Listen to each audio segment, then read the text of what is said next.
वक्फ कानून के खिलाफ सुप्रीम कोर्ट में सुनवाई चल रही है। इस दौरान सुप्रीम कोर्ट ने वक्फ बोर्ड ने गैर मुस्लिमों को रखे जाने पर सवाल खड़ा किया है।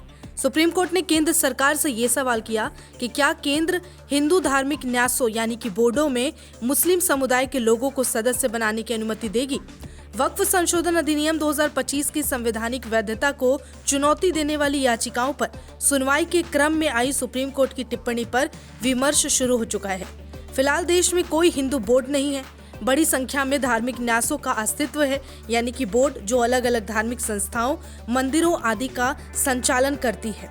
सुप्रीम कोर्ट ने इन्हीं की ओर इशारा करते हुए सवाल किया है। सबसे पहला सवाल कि क्यों बनाया गया धार्मिक न्यास कानून। धार्मिक न्यास अधिनियम वास्तव में भारत में धार्मिक न्यासों के प्रबंधन के लिए कानूनी ढांचा मुहैया कराते हैं। इनका उद्देश्य बोर्ड की पारदर्शिता और जवाबदेही को सुनिश्चित करना है। साथ ही अधिनियमों के जरिए ये देखा जाता है कि धार्मिक संपत्तियों का उपयोग सिर्फ धर्मार्थ और धार्मिक उद्देश्यों के लिए हो। यही कानून ट्रस्टियों के हितों की रक्षा भी करते हैं। अगला सवाल कि किन मंदिरों के लिए बनाया गया है ये बोर्ड यानी कि न्यास। उदाहरण के लिए अयोध्या में श्री राम जन्मभूमि मंदिर के निर्माण और देखरेख का जिम्मा श्री राम जन्मभूमि तीर्थ क्षेत्र ट्रस्ट यानी न्यास के पास है। इसका गठन केंद्र सरकार ने किया और इसमें अध्यक्ष और महासचिव समेत 15 सदस्य हैं। ऐसे ही आंध्र प्रदेश में तिरुपति बालाजी मंदिर की देखरेख और प्रबंधन का पूरा जिम्मा तिरुमाला तिरुपति देवस्थानम ट्रस्ट के पास है। अगला सवाल कि किन कानूनों के अधीन आते हैं ये न्यास बोर्ड यानी कि ट्रस्ट।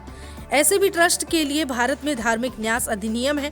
इनमें धर्मार्थ और धार्मिक न्यास अधिनियम 1920 और धार्मिक बंदोबस्ती अधिनियम 1863 शामिल है।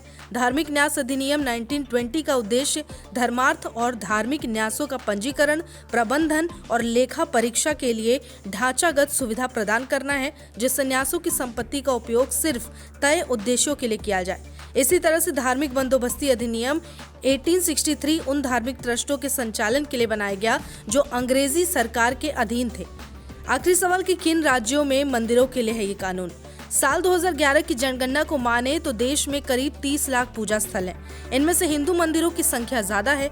जिन राज्यों में मंदिरों के प्रबंधन के लिए विशेष कानून है उनमें बिहार, यूपी, तमिलनाडु के अलावा तेलंगाना, केरल और आंध्र प्रदेश, महाराष्ट्र, उड़ीसा, हिमाचल प्रदेश, मध्य प्रदेश और राजस्थान भी शामिल है। कई राज्यों में खास संस्थानों के लिए कानून है।